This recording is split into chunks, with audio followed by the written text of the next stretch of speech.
Hello everyone. आज हम एक burning question of the day के बारे में बात करने वाले हैं। सोसाइटी का एक बहुत ही महत्वपूर्ण पॉइंट है और मैं समझता हूं कि इसमें अज्ञानता जुड़ी हुई है। ये जो बहुत सी हिंदू समाज के अंदर अलग अलग प्रकार की प्रथाएं रही हैं जो हमेशा से, मैं तो कहूँगा, गलती थी और जिनको समय समय पर बंद कर दिया गया। बहुत सी ऐसी प्रथाएँ हैं, सती प्रथा जैसे, जिनको बंद कर दिया। लेकिन कुछ एक प्रथाएँ ऐसी हैं जो आज भी चलन में है और उसके बारे में थोड़ी जानकारी लेना ज़रूरी है कि वो प्रथाएं कब से, कैसे, क्यों शुरू की गई और क्या उनका अभी भी पालन करना ज़रूरी है। तो हम देखते हैं कि हिंदू समाज के अंदर, सभी हिंदू जातियों के अंदर ऐसा नहीं है, लेकिन कुछ हिंदू जातियां ऐसी हैं जो मैं तो समझता हूं कि ज़्यादा पढ़ी लिखी नहीं होने की वजह से अभी भी कुछ रूढ़िवादी जो परंपराएं हैं, जो प्रथाएं हैं, उनको अभी तक लेके चल रही है। जिसमें कि एक महत्वपूर्ण जो जिसके बारे में मैं बात कर रहा हूं वो है जो पर्दा प्रथा या घूंघट प्रथा, जो घूंघट रखना होता है। तो राजस्थान के कुछ एरियाज़ के अंदर ये देखने को मिलता है। तो हम विचार करें कि ये जो प्रथा है कहाँ से चली आ रही है, क्या ये हिंदू समाज से रिलेट करती भी है या नहीं करती। तो हम देखते हैं कि हिंदू समाज के लोग जहाँ पर खुद को श्री राम या श्री कृष्ण जी के वंशज के रूप में देखते हैं कि हम उनकी फैमिली से के वंशज हैं, तो हम ज़रा विचार करें कि हमने रामायण भी देखी है, महाभारत भी देखी है। कहाँ पर कोई ऐसा सीन था जिसमें माता सीता ने घूंघट निकाला हो या महाभारत के अंदर किसी कैरेक्टर ने घूंघट निकाला हो।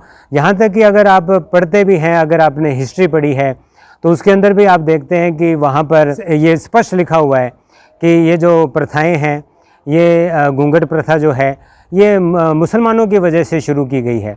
मुसलमानों के अंदर ये हमेशा से ही रहा है। और जब भारत के अंदर 12वीं शताब्दी के अंदर जब मुसलमान हावी हुए, जब यहाँ पर हमले होने लगे, कब्जा करने लगे, तो हिंदुओं ने अपनी बहू बेटियों की इज़्ज़त की रक्षा के लिए ये बस नियम बना लिया एक बार कि बस पर्दा प्रथा, घूंघट रख लेना सबसे बेहतर है कि किसी की बुरी नज़र ना पड़े।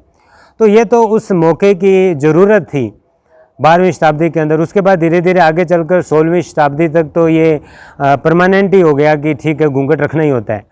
क्यों रखना होता है, कहाँ रखना होता है, ये कोई इसका कोई हिस्ट्री के बारे में नॉलेज ही नहीं रखा जाता। तो हिंदू समाज के ऐसे लोग, मैं कई ऐसे लोगों को जानता हूँ जो आरएसएस की थिंकिंग रखते हैं, जो मुसलमानों से जो एक तरह से नफ़रत करते हैं। मैं अपनी तरफ से पॉइंट क्लियर कर दूं कि सब एक हैं। मेरी नज़र में कोई जात पात नहीं होती, क्योंकि भगवान की कोई जाति अगर नहीं है तो इसके इंसानों की, इसकी आत्मा की, इसके रूह की भला कोई जाति कैसे हो सकती है। तो संसारिक रूप में ठीक है, जो लोग मानते हैं, मैं उनके लिए बात कर रहा हूँ कि जो लोग मुसलमानों को देखना तक पसंद नहीं करते, वो लोग मुसलमानों के द्वारा दी गई ऐसी प्रथा को भला क्यों ढो रहे हैं, क्यों अभी तक ये घूंघट प्रथा प्रचलन में है। इस बारे में विचार भी नहीं किया जाता। जब हमारे पवित्र ग्रंथों के अंदर, वेदों के अंदर, रामायण के अंदर, महाभारत के अंदर कहीं पर भी ये घूंघट प्रथा का कोई जिक्र नहीं है। यहाँ तक कि आज के समय से ज़्यादा जो छूट थी औरतों को, महिलाओं को, वो रामायण के समय में, श्री राम जी के समय में थी। खुद का वर चुनने की जो है आज़ादी थी, घूंघट नहीं रखती थी, प्रॉपर्टी में पूरा हिस्सेदारी होती थी। आजकल ये रूल अब बन रहे हैं, लेकिन ये हिंदू समाज में बहुत पहले से हैं। लेकिन आज जो प्रथाएं चल रही है हिंदू समाज में, बहुत सी कुरीतियाँ हैं, बहुत सी हम पीछे छोड़ आए हैं और बहुत सी अभी हैं जिनको हमें पीछे छोड़ना है।